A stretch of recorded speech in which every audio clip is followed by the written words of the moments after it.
Morning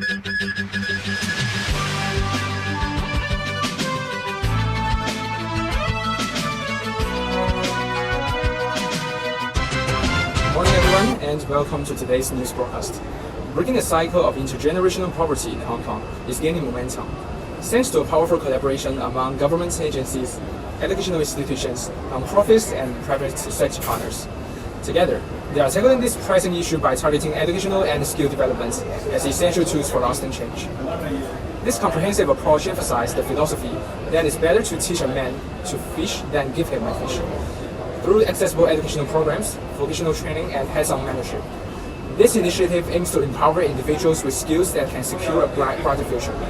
From scholarships funded by the corporations to government-backed skill development programs, each stakeholder is contributing to a holistic system designed to uplift Hong Kong's underprivileged communities. Up next, let's dive into the community and take a look at the real lives of two secondary school students from the Shangzhou district. As coaches to let the public know about the family plight, these are the two children that I'm helping. So the biggest difficulties that I encounter is that I have some concept that is quite difficult at school, but my teacher don't have time to teach me one by one. And I would like some more exact skills. And some of my classmates go to different centers, so when I look at their notes, it's really well done. And they only need to revise on those notes and they can actually make really useful. But for me, even though I've spent a lot of time on revision, I can't get the same score I've done. And I think it will greatly affect the chances that I get into university. So if I can have some tutorial classes and I can better equip myself in a better university and to get a high job in the future, like but the future fees too high for all of them. I'm her sister and I feel really inferior and embarrassed when wearing I don't know how many hand that uniform is, and clearly you can find that it's inferior and dirty, and I'm shy to talk to my friends because I'm wearing different, not different people, but the quality is good. So I don't think they would like to place me too, and I feel like I'm marginalized in the classroom. I really appreciate one day that my parents can buy something clothes that I can feel more confidence and I will hire some testing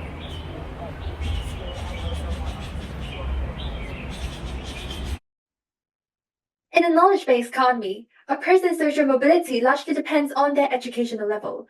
According to research by the National Academies in 2024, the academic proficiency rates for low-income and minority students are 50% lower than those of their peers.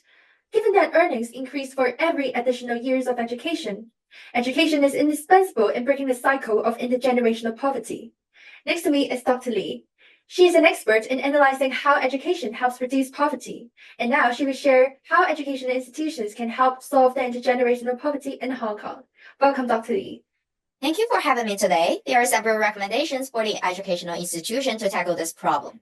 Educational resources reuse programs can be introduced in schools and colleges, allowing the graduates and senior students to donate their used textbook to the students from a low-income family, and have some charity tutorial section for those students who cannot afford a high tutor fee to improve their educational performance.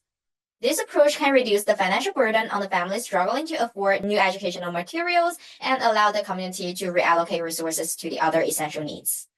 And Dr. Li, do you think that there are any new directions for education in schools that can help narrow down the educational disparities, including financial management courses and social-emotional learning? Yes, it is recommended to introduce practical financial management courses into 70% of the students from low-income families, demonstrate a low capacity for managing financial risks. Many students from grassroots backgrounds tend to prioritize immediate concern over the long-term planning, which undermines their confidence in future financial decisions.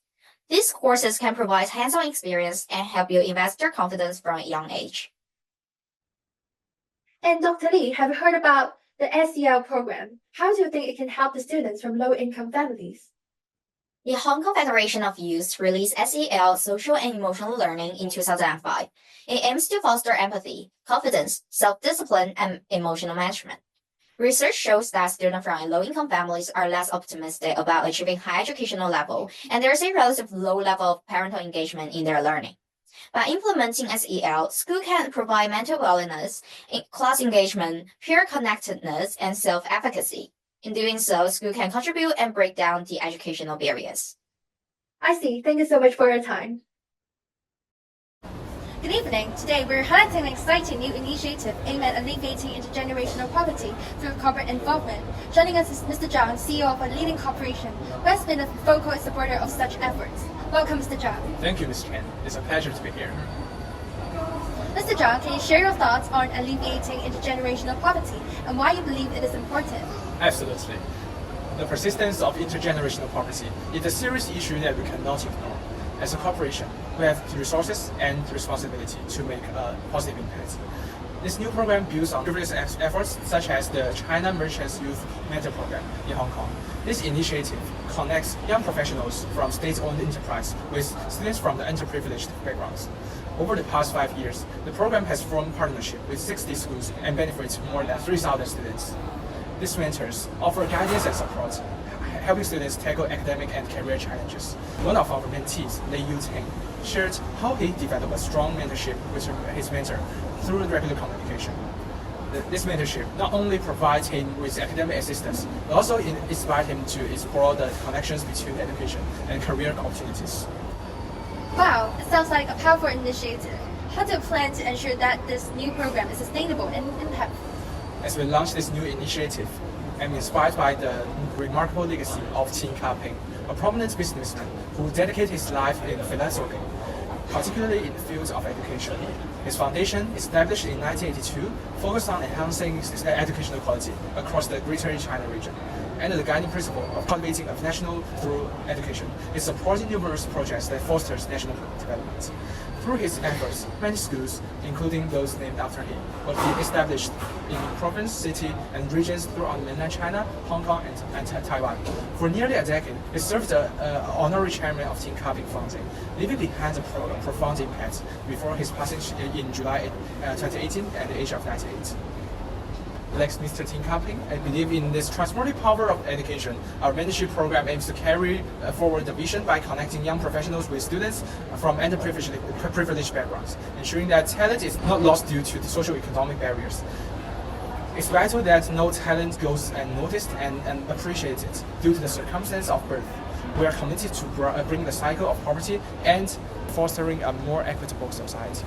Thank you, Mr. Zhang, for sharing your insights. It's inspiring to see corporate leaders taking action to address such important social issues. Thank you. Research carried out have found the use of technology in classes have a significant impact on students' overall academic performance, and which students in countries with higher level of digital competence generally performs better in their studies. Given that most of the impoverished children will attend public schools subsidized by the government can invest more in improving the education of public school. Not only could this improve their learning outcomes, it enhance the chance of getting into university. Through incorporating more technology elements into classes, such as the use of creative whiteboards, students' digital skills can be developed, which is indeed crucial skills in nowadays fast-changing globalized world. To break the poverty cycle or intergenerational poverty in these families, the government can also provide more financial assistance to those family kids so that they are able to attend tutorial classes, which often help them to prepare for the HKE DNC exam by offering more strategies and skills. Through these collaborative efforts, stakeholders can create a comprehensive system that does not only educate but also empowers individuals and families. By equipping students with skills relevant to the job market, providing support services, and fostering stronger community ties, this initiative aims to break the cycle of intergenerational poverty. And it can definitely make Hong Kong to have a brighter future.